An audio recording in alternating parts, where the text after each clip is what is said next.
네, 가상자산 대표주인 비트코인이 9만 달러를 넘은 뒤 숨고르기에 들어갔습니다. 가상자산의 친화적인 트럼프 당선인의 정책 기대감으로 선거 직후부터 숨가쁜 상승세를 보여왔는데요. 트럼프 당선인의 공약대로 정부가 가상자산을 전략자산으로 비축한다면 비트코인은 또 얼마나 오를까요? 전문가들과 토론해 보겠습니다. 백훈종 스매시파이 대표, 이장우 한양대 글로벌 기업가센터 겸임 교수 나오셨습니다. 어서 오세요. 네, 반갑습니다. 안녕하세요. 자, 이 비트코인 당선, 트럼프 대통령 당선 이후에 정말 상승세가 무섭습니다. 오늘 조금 숨고르게 들어간 것처럼 보이는데 최근의 거래 동향, 백훈종 대표님, 거래 가격 좀 어떻게 어느 정도 지금 올라 있는 상태인가요? 우리나라에서는 1억을 돌파해서 1억 2천만 원대에 지금 있고 미국 달러화 기준으로는 9만 달러를 터치하고 지금 8만 8천 불에서 이제 횡보를 하고 있습니다. 국내 거래소들 대표적인 거래소인 업비트 거래량이 제가 한 달 전쯤 여기 방문했을 때 대비해서 한 5배 이상 늘었어요. 5배나? 네. 그래서 현재 1거래량이 지금 1조 7천억 원 정도 나오고 있는데 그때 당시에는 한 2천억 원 정도 됐었습니다. 그래서 뜨거운 열기를 국내 거래소만 보더라도 지금 확인할 수가 있고 해외 거래소들은 뭐 우리나라보다도 오히려 더 지금 더 뜨거운 상황이다 이렇게 보시면 되겠습니다. 그러니까요. 지금 뭐 거래 대금이 뭐 코스피와 이 코스닥을 합한 걸 넘어섰다느니 시가총액도 그렇다는 지금 그렇죠? 국내 5대 거래소가 엊그제 기준으로 이제 20조를 넘었고요. 거래 대금이. 20조. 네, 국내 이제 우리 그 어디야? 그 주식시장 일거래 대금이 한 17조 정도 되니까 또 오바를 했고 그다음에 뭐 이따가도 물어보실 수도 있는데 뭐 국내 대표적인 또 한국인들이 좋아하는 뭐 도지코인 같은 경우는 하루 거래 대금이 9조 원을 넘어버렸습니다. 도지코인만 거래 대금이 9조. 단일 종목으로. 네, 정말 놀랍네요. 놀랍게. 이런 과열 구간이긴 합니다. 과열 구간? 네. 뭐 과열 구간이라 그러면 식을 수도 있다는 말씀 같은데 지금 그 동향은 앞으로 어떨 건지 좀 자세히 살펴보고요. 네네. 지금 분위기는 뭐 트럼프 대통령 당선인이 워낙 가상자산에 대해서 친화적으로 조금 입장을 갖고 있다 그러는데 실제로 공약 내용이 정말 어떤 내용을 공약한 상태예요? 지금 트럼프 대통령 당선인은? 이제 암호화폐 시장에서 가장 반겼던 공약 중 하나가 이 SEC 의장인 게리 겐슬러를 자신의 임기 첫날 해고하겠다. 라는 공약을 했었습니다. SEC 위원장을 그분이 어떻게 했길래 좀 천날해고 한다는 거예요? 이제 아무래도 비트코인을 비롯한 여러 암호화폐들을 조금 자신의 이 견해대로 증권과 비슷하게 많이 정의를 하고 규제를 했어요. 그래서 비트코인은 거의 건드리지 않았는데 ETF 승인을 상당히 미뤄왔고 나머지 암호화폐들 같은 경우에는 기소를 막 했었습니다. 이제 미국 SEC는 기소 권한이 있기 때문에 이 암호화폐 회사들을 기소를 하면서 미등록 증권으로 이 기소를 했었고 그래서 이제 SEC 의장이 게리 겐슬러가 해고되면 현재 SEC 위원으로 있는 크립토맘이라는 별명을 가진 헤스터 피어스라는 위원이 있습니다. 크립토맘. 네, 이 암호화폐 산업에 굉장히 친화적인 인물로 유명하고 이분이 위원장으로 올라오지 않을까 이런 이제 가장 기대감이 큰 상황입니다. 그러네요. 일단 게리 겐슬러 미 증권거래위원장부터 첫날 바로 해고하겠다. 이게 이 트럼프 당선인의 공약이어서 가상자산 투자자들의 희망을 주고 있는데 또 다른 공약, 뭐 이것만이 아니죠. 지금 공약들이 많죠. 임팩트 있는 것들이 많이 있습니다. 그러니까 트럼프 대통령과 또 공화당 같은 경우는 가상자산을 단순 어떤 투자나 투기 시장으로 본 게 아니라 미래 성장하는 산업으로 본 특징이 있어요. 그래서 이제 가상자산 같은 경우는 특히 비트코인 같은 경우는 채굴이라고 하는 게 있고요. 채굴이 큰 산업이거든요. 채굴 기업만 나스닥 상장사에 이제 2자릿수가 넘어요. 채굴 기업만? 그래서 이 채굴 산업을 되게 활성화시키겠다. 남아있는 비트코인 채굴을 미국이 다 하겠다. 이런 이제 공언도 했고요. 또 하나 되게 중요하게 관심 있게 본 거는 미국이 현재 보유하고 있는 비트코인이 한 20만 개 정도가 됩니다. 미국 정부가? 정부는 왜 비트코인을 가지고 있죠? 그거는 이제 범죄자들로부터 압수한 거. 압수한 거. 보통 압수를 하게 되면 이제 뭐 자체 프로토콜대로 팔아야 되거든요. 안 팔고 있어요? 요거를 이제 트럼프 대통령이 이거는 우리 매도하지 않겠다. 매도하지 않고 미국의 전략 자산으로 비축을 하겠다. 요런 이제 공언도 했고요. 트럼프 대통령이 그렇게 얘기했지만 이제 사실 뭐 국회에서 밀어주지 않으면 안 되는데 공화당의 이제 신시아 루미스라고 하는 의원이 신시아 루미스 20만 개를 안 파는 거에 한 발 더 나아가서 미국이 이제 이 비트코인을 이제 향후 5년간 100만 개를 전략 자산으로 비축을 해야 된다. 매년 20개씩을 매수를 해야 된다. 20만 개를 매년 20만 개씩을 새로 사들여서 사들이자. 총 100만 개를 5년 동안 모아서 그거를 앞으로 20년 동안 팔면 안 된다. 이 법안을 발의했어요. 법안을 법안을 발의했는데 그 이제 상원 의원이거든요. 예. 근데 원래 이제 상원이 이제 민주당이 다수당이었는데 예. 이번에 이제 공화당이 되면서 그 법안 또한 이제 트럼프 대통령이 취임이 되면 통과될 가능성이 높아진 거죠. 그러니까 그래요? 굉장히 그 비트코인이라는 자산의 어떤 신분이라고 굳이 표현한다면 올해 ETF가 되면서 한번 신분 상승을 했고요. 제도권 자산으로. 네. 이제는 하나의 국가. 근데 이 국가가 그냥 뭐 듣보잡 국가가 아니라 글로벌에서 가장 영향력 있는 국가가 이 자산을 전략 자산으로 비축하겠다. 이런 선언을 해놓은 상태이기 때문에 네. 뭐 이 투자자들은 관심 이게 뭐 안 가질 수가 없는 거죠. 그러니까 지금 정부가 갖고 있는 20만 개 압류한 거 이런 부당거래 같은 데서 이제 뭐 벌금 같은 거 압류를 했는데 그거를 보관한다는 건 이해가 좀 갑니다만 말씀하신 대로 신시아 루미스 상원 의원이 지금 발의해 놓은 법안 매년 20만 개를 새로 산다고 그러면 20만 개라 그러면 100만 개 5년간 산다면 이게 전체 비트코인의 몇 % 정도 되나요, 그럼 이게? 지금 현재 총 유통 물량이 1,900만 개라고 하면요. 1,900만 개. 네, 100만 개면 이제 10분의 1 정도 되는 것이죠. 이야. 그러니까 상당히 많은 그 양을 지금 얘기를 하는 거고 사야 되는 거잖아요. 더군다나 앞으로 채굴될 물량을 우리가 생각을 해봐야 돼요. 예. 비트코인이 이제 한 100만 개 정도 채굴이 남아 있습니다. 현재 남아 있는 게. 예, 예. 그게 한 2140년경까지 채굴이 완료될 수량인데 예. 그 남은 비트코인을 전부 다 매수하겠다라고 말한 것과 사실 마찬가지예요. 그래서 이게 이제 트럼프 대통령의 또 다른 공약과 맞닿아 있는 부분이 예. 이제 비트코인 우리 미국을 암호화폐 수도로 만들겠다. 암호화폐 수도로 만들겠다. 네, 그리고 앞으로 남은 비트코인 채굴량 100만 개를 전부 미국에서 채굴하게 만들겠다. 이렇게 채굴 산업을 아주 강하게 육성할 것을 예. 공약을 또 했었습니다. 네. 그러니까 신시아 러미스 와이오밍주 상원 의원이 예. 공약한 부분과도 상당히 이제 결이 맞는 부분이다. 이렇게 볼 수가 있는 거죠. 지금 두 분이 얘기하신 상원의원의 비트코인 법안 매년 20만 개씩 정부가 사들여야 한다는 이 법안이 실제로 이제 입법이 될지는 조금 아직 모르는 거잖아요. 그럼 살려면 20만 개를 살려면 엄청난 돈이 필요한데 맞아요.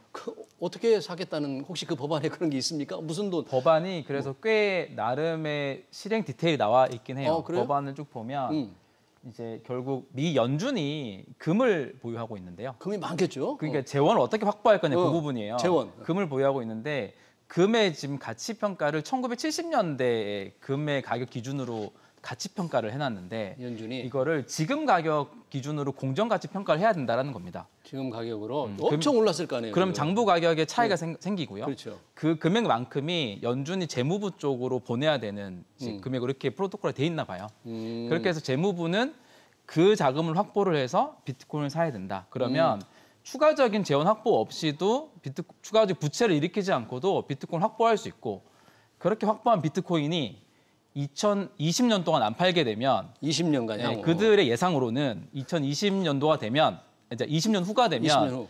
그 100만 개의 비트코인이 17조 달러 정도가 될 것이고 17조 달러? 그러면 가격을 어떻게 전제를 뭐 했는데? 추산한 거죠. 추세. 그러니까 추세를 가격을 한 비트코인 하나당 얼마로 보고 그래요? 그거 제가 계산 정확히가 안 나는데 네. 총합을 이제 그렇게 본 것 같아요. 신시아 루미스 위원의 얘기입니다. 그래요? 네. 그래서 이제 그렇게 되면 부채 절반을 갚을 수 있다.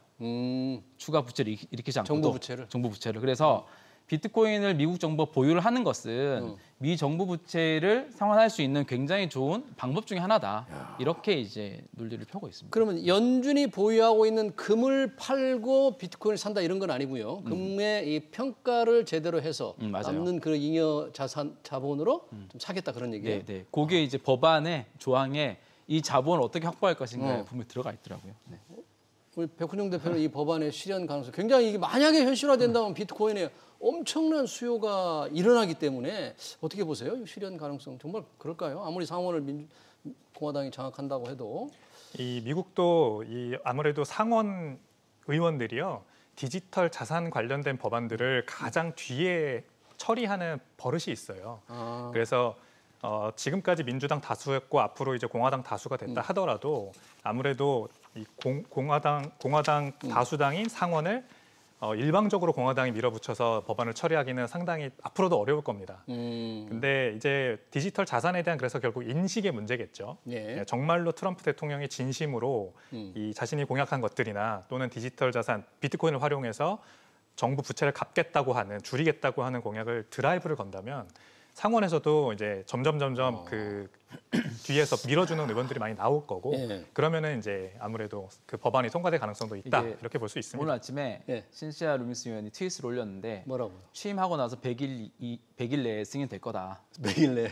왜냐하면 이게 사실 7월달에 발의가 됐어요. 이미 발의가 됐는데 이제 그때 다수당이 민주당 의원이었고 그 상임위에서 아마 통과가 안 된 것 같아요. 왜냐하면 상원 통과되면 하원 통과돼야 되고 하원 통과되면 이제 대통령이 결국 승인해줘야 되는데 갈 길이 되게 멀었었거든요. 예. 근데 지금 하원도 이제 공화당이 다수당이고 상원도 공화당 다수당이고 네. 대통령도 어차피 이 의지에 어느 정도는 동의가 됐으니 사실 가능성이 높아지긴 한 거죠. 그래요. 이 신시아 루미스 의원의 2024 비트코인법 만약에 현실화되면 엄청난 연간 20만 개씩 새로운 수요가 생기는 거니까 한번 잘 지켜봐야 되겠고 원래 트럼프 대통령이 지난 1기 때라든지 초반에는 가상자산에서 굉장히 부정적이었잖아요. 어쩌다 이렇게 생각이 바뀐 겁니까? 그때 당시에는 이 달러를 위협하는 존재로 봤던 거죠. 달러를 위협하는 존재로. 네, 트럼프 대통령의 이 달러 사랑은 여전히 유효합니다.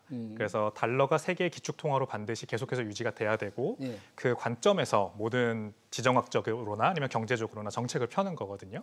근데 지난 1기 때는 이제 암호화폐라고 하는 기술 자체를 그냥 달러의 지위를 위협하는 어떤 새로운 신진 기술로만 봤어요. 그래서 달러를 위협한다. 비트코인은 이거는 범죄에는 악용될 뿐이다. 이렇게 폄하했던 건데 이제는 인식이 바뀐 겁니다. 어떻게 바뀌었냐?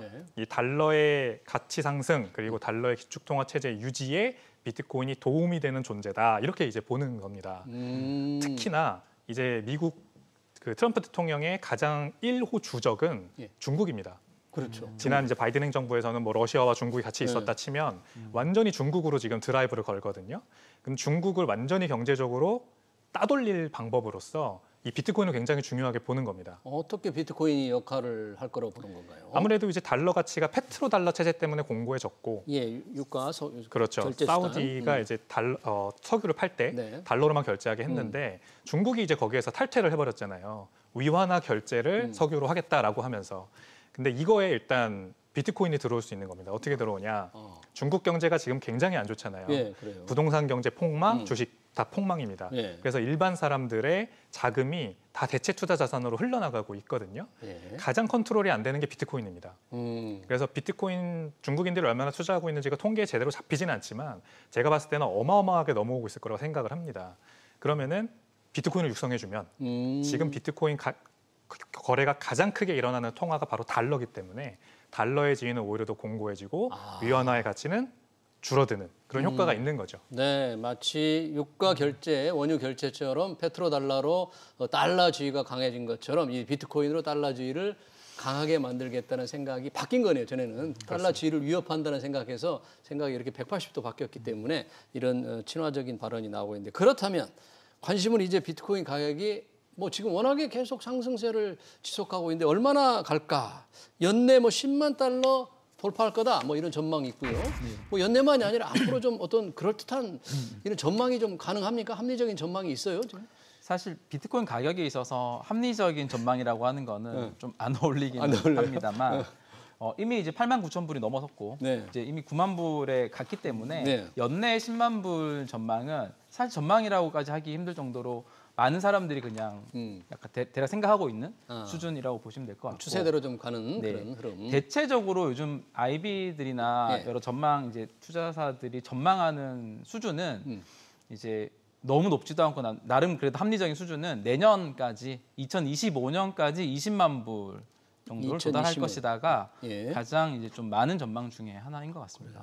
지금보다 2배, 배 이상이 된다는 얘기네요. 네, 그게 이제 그런 전망도 그렇고 우리가 추세 과거에 우리 반감기 사이클이나 비트코인이 4년 주기 이런 것들이 있거든요. 이런 추세를 보더라도 이제 한 20만 불 정도가 내년에는 그냥 좀 기대해 볼 수 있는 예상치가 아닌가. 네. 아까 이제 합리적인 전망이 좀 쉽지 않다 그러니까 뭔가 이게 실체가 뚜렷하게 무슨 기업 주식 전망처럼 기업 가치를 낼 수가 없기 때문에 네. 사실 전망은 어렵습니다만 대체적으로 그렇게 모아지고 있다 그러네요. 20만 달러. 지금 비트코인만 오르는 게 아니라 비트코인도 1등 대장주지만 1등을 뺀 걸 이제 우리가 알트코인이라고 그런다는데요.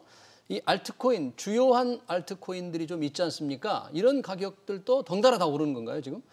네, 맞습니다. 이제 알트코인들을 총 한 3가지 테마로 정리를 해가지고 지금 가격 상승이 크게 일어나고 있다 이렇게 얘기할 수 있는데요. 3가지요. 네. 네, 일단은 밈코인입니다. 가장 대표적으로 도지코인이 있겠죠. 밈코인, 유행을 뭐 타는 코인 이런 거 말이죠. 네. 밈 주식 우리가 밈, 일반적으로 예. 게임스탑이나 AMC 같은 게 대표적인 밈 주식이었어요. 예. 그 밈코인도 어떤 특정한 펀더멘탈이나 가치 평가 방법이 있는 게 아니라 어떤 재미있는 테마가 있는 그래서 재미있는 강아지 사진이라든지 고양이 사진이라든지 이런 것들이 그냥 어떤 힙함과 트렌드 열풍을 타서 가격이 오르는 걸 말하는 거고요. 네. 도지코인 같은 경우에는 지금 일론 머스크 네. 테슬라 창업자가 네. 트럼프 2기에서 그 정보 효율성 부서장을 맡을 것으로 예상이 되면서 이미 지명이 됐어요. 정부 효율부의 수장. 네. 그 실제 장관인 거죠. 그렇죠. 예. 장관급입니다. 근데 머스크하고 도지하고 무슨 관계가 있어요? 이 도지코인. 일론 머스크가 도지파더라는 별명이 있습니다. 도지의 아버지다. 네. 자신의 트위터 지금 이제 자신이 인수한 X라는 회사 예전 트위터죠. 네. 그 안에서 굉장히 활발하게 활동을 하는데 그 도지코인을 말하자면 펌핑하는 도지코인을 찬양하는 트위터를 많이 올립니다. 그래서 예전부터 이 도지코인의 가격은 트럼프의 행동과 연관이 많이 있었거든요. 근데 이제 아무래도 정부 효율 부서라는 그 부서의 이름 자체도 도지예요. 도지. Department of Government Efficiency. 첫 글자 영어 첫 글자가 DOGE. 그렇습니다. 도지네요. 네, 맞습니다. 그래서 도지코인이 상장되어 있는 거래소들도 스스로 Department of Government Efficiency로 이름을 바꿔서 다시 올리기도 하고 그렇게 밈 열풍에 지금 올라타고 있는 중이라서요. 도지코인이 더 많이 오르는 것 같고 그다음에 AI 테마 코인. AI. 네, AI 테마 코인이 웹3와 다시 AI가 붙는다 하면서 많이 상승하고 있고요. 네. 그다음에 이제 월드코인이라고 월드코인이요? 그건 네, 뭐예요? 월드코인이라는 그 샘 올트먼이라는 네. 그 오픈 챗GPT AI. 만든 오픈 AI 창업자가 만든 코인이 있습니다. 이 월드코인의 가격이 최근에 또 많이 오르고 있습니다. 예. 이 3가지가 가장 대표적으로 지금 주목받는 알트코인들이다. 그러네요. 이렇게 보입니다. 네. 도지코인이 이제 머스크가 좀 지지하는 코인이어서 지금 오른다 그러는데 실제 도지코인이 원래 생긴 건 뭐 어떻게 생겼습니까? 그게 원래 출발은 어떤 뭘로 나온 거예요, 이게? 그 이제 비트코인과 가장 닮아 있는 코인이다라고 보면 되고요. 비트코인과? 그러니까 아까 재미로 밈으로 나온 거고요. 근데 특징은 우리가 코인이 주인이 있는 코인들이 있어요. 예를 들어서 제가 회사를 하는데 제가 회사에서 코인을 발행하면 회사가 주인이니까 보통 주인이 있는 코인인 거죠. 네. 회사가 리스크가 될 수 있고요. 근데 도지코인은 우리가 비트코인을 먼저 얘기하면 비트코인은 탈중앙화라고 얘기하고 주인이 없잖아요. 근데 그 탈중앙화하고 가장 주인이 없는 것에 가장 근접한 코인이 이제 도지코인입니다. 그래서 뭐 이제 채굴 방식도 사실은 유사하고요. 근데 그게 이제 구전을 통해서 재미 요소로 퍼져 나간 거죠. 그 중에 한 명이 트럼프란다. 머스크라는 분도 있고요. 근데 이게 뭐 비트코인과 가장 큰 차이점 중에 하나는 도지코인은 무한 발행이 됩니다. 무한 발행? 네, 그럼 매년, 가격이 오르면 안 되는데. 매년 한 52억 개 정도의 코인이 고정으로 계속 발행이 됩니다. 우리가 비트코인을 얘기하면 희소성이잖아요. 네, 그렇죠. 발행량이 4년에 한 번씩 절반 줄어드는. 근데 이제 도지코인은 이제 매년 같은 수량이 발행이 되니 총량에서는 인플레이션율은 계속 줄어들긴 하겠죠. 전체 총량이 커지니까. 뭐 그런 특징을 좀 가지고 있는. 근데 무한 발행하면 가격이 오르면 안 되잖아요. 그래서 도지코인이 이제 단기적으로 봤을 때는 지금 벌써 한 일주일 정도 만에 2배가 올랐는데 이 장기적인 시결에서는 이미 지난번 고점이 900원 정도였거든요. 지금이 이제 500원이니까 절반 정도인 거죠. 이미 100% 올랐는데 500원. 지난 고점의 절반 정도. 그러니까 단기적인 변동성은 올라 보이는 것처럼 보이나 시계를 좀 길게 바라보면 우리 2021년도에 가장 높았던 가격 대비해서 아직 50% 수준이다. 근데 알트코인들의 상당수가 긴 시계열로 우리가 넓혀서 보면 거의 우하향 절반씩 하락하는 추세들이 대부분의 코인들입니다. 그래서 우리가 알트코인 투자가 위험하다. 투자는 조심해야 된다 이렇게 얘기하는 아주 위험하네요. 지금 오르는 거 일주일 새 100% 올랐는데 아니, 무한대 발행하니까 이게 오른다는 게 일반 상식으로는 도저히 이해가 안 되는데 뭐 어떡합니까? 일반 상식으로 이해가 안 돼도 오르는 거 앞에 지금 방법이 없는데 하여튼 그런 리스크를 알고 뭐 투자를 하더라도 뭐 재미를 느끼더라도 해야 되지 않나 생각합니다. 그러네요. 지금 트럼프의 공약, 가상자산 친화적인 공약 중에서 SEC 위원장 첫날 해임한다고 했으니까 후보가 아까 지금 현재 SEC 위원 중에 한 분이에요. 그분 말고 또 거론되는 분 혹시 있어요? SEC 새로운 수장, 위원장? 헤스터 피어스 현재 위원 말고는 뭐 딱히 거론되는 인물은 없는 상황입니다. 예, 유력한 게 헤스터 피어스고요. 네. 그러니까 지금 이제 SEC 위원이 5명 중에 2명이 그나마 친크립토라고 볼 수 있는 거죠. 예. 가장 이제 가장 큰 친크립토가 이제 말씀하셨던 크립토 맘이라고 불리는 헤스터 피어스고요.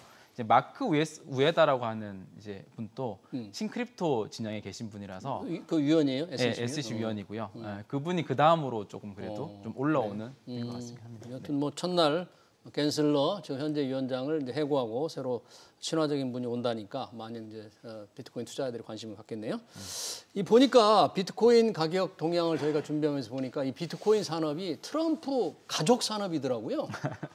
예, 머스크만 그런 게 아니라 보니까 아들 트럼프 주니어 그리고 에릭 가상자산 플랫폼 월드 리버티 파이낸셜을 운영하고 있다고 합니다. 가족이. 이게 무슨 회사인지 이렇게 운영한 가족이 하고 있는 거를 이렇게 막 정책적으로 키워도 되는 건지 좀 궁금합니다. 이게 무슨 회사예요, 이건? 월드 리버티 파이낸셜이라는 이 가상 자산을 거래를 할 수 있고 그다음에 탈중앙화 금융을 할 수 있는 어떤 플랫폼을 만들려고 하는 회사예요. 그리고 WLFI라는 토큰을 발행을 했습니다. WAIF. 네. WLFI가 이제 티커인데 네. 이 토큰을 발행해서 결국 이 토큰을 매개체로 탈중앙화 금융 서비스를 하겠다. 그리고 거기에 이제 모토로 내건 게 지금 이제 레거시 금융 산업은 전부 모든 사람들에게 다 이렇게 금융의 혜택을 주지 못하고 있으니 일반인들이 다시 금융 주권을 가져올 수 있는 어떤 그런 공간으로서 앞으로 이제 이 플랫폼이 큰 역할을 하지 않겠냐. 네. 그러면서 이제 inspired by Donald J. Trump라는 말이 거기 딱 써 있습니다. 이제 대통령 당선인이 이제 네. 정말 이제 띄운다 이런 얘기인데. 맞습니다. 예. 그래서 트럼프 대통령과 그 일가가 어떤 팀으로 웹사이트에 이렇게 사진과 함께 이렇게 나와 있고요. 네. 근데 다만 그 밑에 보면 이제 디스클레이머가 있거든요. 그건 뭡니까? 이제 고지죠, 위험 고지. 네. 위험 고지에는 이제 이 트럼프 대통령을 비롯한 일가가 이 회사의 임원이라던가 이사라던가 아니면 직원으로 전혀 활동하고 있지 않다라고 명확하게 또 명시를 해놨습니다. 그러니까 상당히 배치가 이상하죠. 이상하네요. 네. 팀으로 사진 딱 걸어놓고 그 밑에는 직원이 아니다라고 고지를 해놓고 있으니까요. 그래서 일단은 그 말씀하신 대로 이해충돌 여지가 있을 거라고 우려를 하고 예. 약간 이렇게 고지를 해놓은 것 같은데요. 분명히 문제는 있을 수 있다라고 생각이 듭니다. 예. 그렇지만 일단 뭐 아버지가 대통령에 당선됐고 아들이 이게 세운 회사니까 네. 그거를 또 버젓이 사진을 잘 걸어놓고 있다면 뭔가 이 회사를 좀 띄우려고 하는 노력이 충분히 앞으로 하지 않을까 싶네요. 맞아요. 그래서 시장에서도 기대는 많이 좀 있었던 것 같고, 네. 근데 생각보다 그 우리가 이제 토큰 판매라고 하죠. 네. 그것은 흥행은 못했던 것 같고요. 아 그래요? 그리고 저희 업계 내에서는 이제 이런 트럼프 가족의 이런 디파이 프로젝트를 그렇게 반기거나 또 긍정적으로 안 보는 분도 되게 많이 있는 것 같습니다. 왜 그렇죠? 네. 뭐 글쎄요. 그 이제 우리가 뭐 디파이 프로젝트 새롭게 시도하긴 하는데 아무래도 뭐 기존 레거시 금융에 있는 어떤 플레이어가 이제 디파이나 이런 것들을 또 과거에 했다가 실패하는 케이스도 많고 너무 상업적으로 또 보이는 면도 있고 그런 것 같고 이제 분명 리스크가 존재하기 때문에 네. 근데 트럼프 같은 경우는 이제 이전 집권 때도 이 그 부동산 회사 자녀들이 운영하는 부동산 회사와 또 트럼프와 이해 충돌 문제 때문에 또 시끄럽기도 했었잖아요. 예. 뭐 그래서 이런 것들도 뭐 되게 새로운 시도이고 그런 자녀들이 이제 블록체인 시장에 이해도 높다라는 방증이기도 하긴 한데 이런 것들이 향후에 또 좀 시끄러운 또 소지가 되지 않나 좀 이렇게 좀 생각해 볼 수 있을 것 같습니다. 4년이 이제 임기가 지난 이후에 또 문제가 될 수도 있는 그렇죠. 거잖아요. 네네. 4년 때는 어떨 수는 네네. 없겠지만 트럼프 대통령 당선인이 정부가 이제 비트코인을 전략 자산으로 보유해야 된다. 이렇게 이제 주장을 했는데 관련해서 뭐 우리나라에서도 어떤 분이 이렇게 주장을 하는 분이 있다 그래요. 우리 국민연금이라든지 한국은행도 비트코인을 좀 보유해야 되는 게 아니냐. 이렇게 주장하는 분도 있다는데 혹시 이런 주장에 대해서는 대표님 어떻게 생각하세요? 네, 뭐 120% 동의합니다. 그래요? 일단 국민연금은 이제 고갈되고 있는 게 뭐 너무나도 자명한 사실이지 않습니까? 우리나라 국민들도 다 압니다. 국민연금이 고갈이 언젠가 될 거고 그 시기가 이제 뭐 2060년이냐, 2050년이냐 이렇게 계산에 따라 달라지는데 어차피 고갈될 거라면 최대한 운용을 잘해서 연장을 해야 되고 그러면은 좋은 자산에 투자를 하는 게 가장 좋겠죠. 근데 이제 우리나라 국민연금 그래서 이 펀드 매니저들이 한국 주식 비중은 줄이고 주로 해외 주식 그쪽으로 많이 비중을 늘리면서 뭐 수익을 잘 내고 있기는 합니다만 비트코인은 연평균 60% 지난 10년간 연평균 60%씩 성장을 했고요. 10년 동안? 그래서 앞으로 10년 동안은 뭐 그만큼은 안 될지 몰라도 40%, 뭐 아주 보수적으로 봐도 20%씩 성장을 할 수가 있습니다. 그러니까 이런 좋은 비트코인이라는 자산을 포트폴리오에 넣고 비중을 상당히 많이 넣고 고갈로 계속해서 늦춰 나가는 게 국민연금에서 굉장히 좋은 전략이라 생각이 들고요. 한국은행도 마찬가지입니다. 한국은행은 얼마 전에 기준금리 인하를 처음 했습니다만 사실 3년 동안 꼼짝 못하고 아무것도 못하고 있지 않았습니까? 게다가 이 재정 건전성, 우리나라도 이 추경 때문에 계속해서 재정 건전성이 뭐 미국이나 일본하고 비할 바는 아닙니다만 점점 안 좋아지고 있고 게다가 원화 가치가 이렇게 다른 통화 대비해서 낮아지고 있는데 어떻게 우리 원화 가치를 제고시키고 그 재정 건전성을 가져갈 거냐라는 관점으로 비트코인 투자 반드시 저는 반드시 고민해야 된다고 생각합니다. 외환 보유하는 것처럼 비트코인도 자산으로 보유해야 된다고 주장을 긍정적으로 120% 동의하시고 우리 이장호 교수님은 혹시 이 입장에 대해서? 사실 비슷한 뷰입니다. 더 늦기 전에 약간 장기적인 시각을 보고 참여를 해야 된다고 생각합니다. 저는 비트코인 게임의 법칙이라고 표현을 하는데요. 비트코인 게임의 법칙? 비트코인이라는 자산은 굉장히 한정된 자산입니다. 금과 비슷한 거죠. 미국이 이미 스타트를 끊었다고 볼 수 있습니다. 오늘 얘기 나왔던 주제처럼 이 한정된 자산이 결국 국가가 보유하거나 또는 기업이 보유를 하거나 이런 것에 대해서 충분한 이제 그 재무적인 성과들이 나오고 있기 때문에 우리가 비트코인이라는 자산을 너무 변동성이 크고 뭐 사기고 안 좋은 이미지들이 있잖아요. 그런 것을 좀 제거하고 순수히 장기적인 이 어떤 재무적 성과 관점에서 바라본다면 포함 안 시킬 이유가 없거든요. 알겠습니다. 만약에 바라볼 필요가 있다. 두 분이 이제 그런데 공감을 하는데 만약에 그런 상황이라면 지금도 엄청나게 올라 있고 너무나 위험 구간 아닌가 싶은데 관심을 가진 사람은 지금이라도 사야 할까요? 어떻게 사야 한다면 어떻게 해야 될까요? 사야 할까요? 네, 지금이라도 늦지 않았고요. 비트코인은 자기가 얼마나 공부하냐에 따라 비중을 점점 늘려갈 수 있는 굉장히 어렵고 힘든 그런 자산입니다. 그래서 지금이라도 빨리 사서 보유를 하고 있어야 공부를 하겠죠. 공부부터 먼저 해야 되는 거 아니에요? 그러면 관심이 안 갑니다. 그래요? 일단 사야 됩니다. 거래소에 계정 만드시고 10만 원이라도 매달 사시는 게 가장 좋지 않을까 생각합니다. 이장호 교수님 어떻게? 좀 뷰가 비슷해가지고 그 이제 소액식 장기 적립식 투자로 해서 꾸준히 모아가는 전략이 일반 우리 투자자들, 일반 개인들, 국민들한테는 가장 좋은 방법입니다. 변동성이 크니까요. 변동성이 크니까 그런 걸 감안해가지고 이제 전략을 세워야 된다. 그렇게 정리를 하겠습니다. 네, 트럼프 당선인의 가상자산 정책에 따른 가상자산 가격 동향과 투자 전략까지 토론 여기서 마치겠습니다. 지금까지 백훈종 스매시파이 대표, 이장호 한양대 글로벌 기업과센터 겸임 교수였습니다. 두 분 고맙습니다.